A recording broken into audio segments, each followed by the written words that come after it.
So, you grab a supplement, right? You look at the label and you just trust it. But should you? Really? That little act of trust, it's the engine behind a massive billion-dollar industry. But what happens when that trust completely shatters? Well, that's the gamble we're going to decode in today's explainer. All right, so here's how we're going to break it all down. First, we'll dig into the gamble you might be taking without even realizing it. Then we'll look at Amazon's brand new rules and, what pushed them to make such a big move. After that, I'll give you a kind of supplement detective toolkit so you can spot the good stuff. And finally, we'll step back and ask, what does this all mean for the future of the industry? So let's get right into it, the supplement gamble. And it really all boils down to one simple, kind of unsettling question. What's really in the bottle? I mean, you know the drill. You're scrolling online, you see a supplement with thousands of amazing reviews. Everyone's raving about it. But can you actually trust the label? Is all that praise for the real thing? And hey, this isn't just some what-if scenario. Look at this. An independent lab went and tested a popular Nattokinase supplement sold on Amazon. The label? It promised 2,000 fibrinolytic units. That's just a measure of how potent it is. The actual lab test result? Less than 15.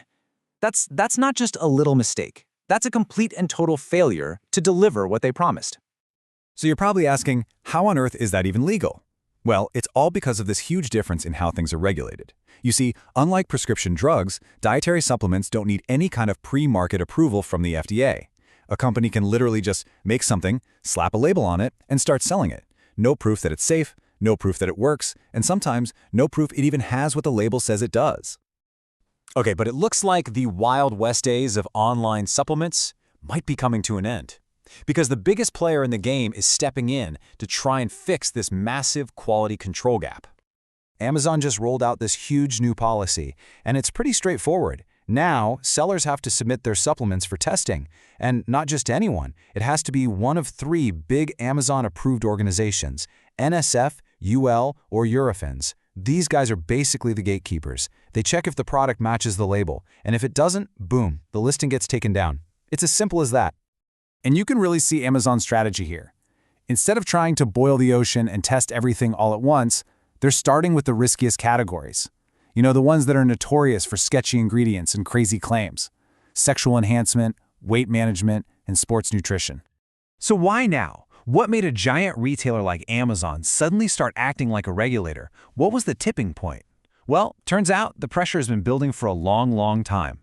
Yeah, this didn't just happen overnight. It was a slow burn. It really started back in 2020 with Amazon just asking for some basic quality paperwork. But then things got serious in 2023. The FDA sent official warning letters right to Amazon's CEO. And that pressure, it led directly to the super strict testing mandate we're seeing today in 2024. So what was so bad that it got the FDA's attention like that? We're talking about genuinely dangerous stuff. Investigators found supplements on Amazon that were illegally spiked with prescription drugs, things like Viagra and Cialis. And even worse, they found products being sold for weight loss that had toxic yellow oleander in them. At this point, it wasn't just about a label being wrong, it was a full-blown public safety crisis. Okay, so all this industry stuff is a big deal, but let's make this practical. What can you do right now to make safer choices? It's time to put on your detective hat. All right, first things first, you got to know the bare minimum, the legal baseline. The FDA requires every single manufacturer to follow a set of rules called cGMP. That stands for Current Good Manufacturing Practices. Now, in a perfect world, cGMP should mean that every single product has exactly what the label says it has. But here's the catch we've already seen. A rule is only as good as the company following it. And that's why just seeing cGMP compliant on a bottle isn't always enough. And that is where third-party certification is so valuable.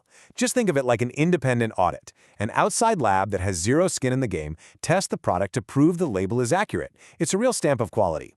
But, and this is important, remember it's not a guarantee that the product is going to be safe or effective for you personally.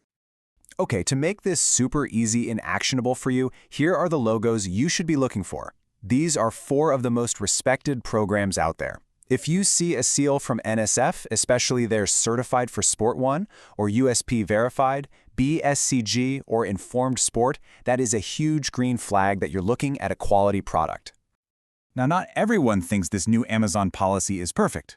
Some industry experts, like Elon Sudberg from Alchemist Labs, have pointed out a pretty valid concern. By only allowing testing from 3 giant labs, Amazon might be squeezing out smaller, more specialized labs. The exact kind of experts you'd want testing unique ingredients. But if you look at it from the consumer's point of view, the feeling is totally different. Like this one user on a nutrition forum said, requiring product to be tested for harmful substances is more important than any company's bottom line, in my book. For a lot of us, any step towards more accountability feels like a win. All right, let's wrap this section up with a super simple 4-point inspection you can use anytime you're looking at a supplement.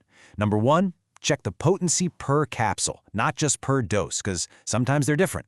2, give that other ingredients list a quick scan for weird fillers or allergens.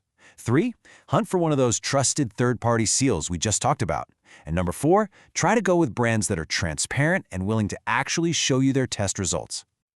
Okay, so let's zoom out for a second. With the biggest online store on the planet making a move this big, what does it signal for the future of the whole supplement industry? What we're really seeing here is a fundamental shift in the power dynamic of the entire industry.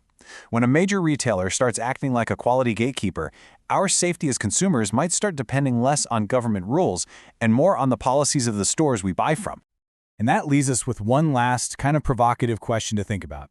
As we move forward, will it be the giant retailers with all their market power who end up deciding the future of supplement quality, maybe even more than the regulators themselves?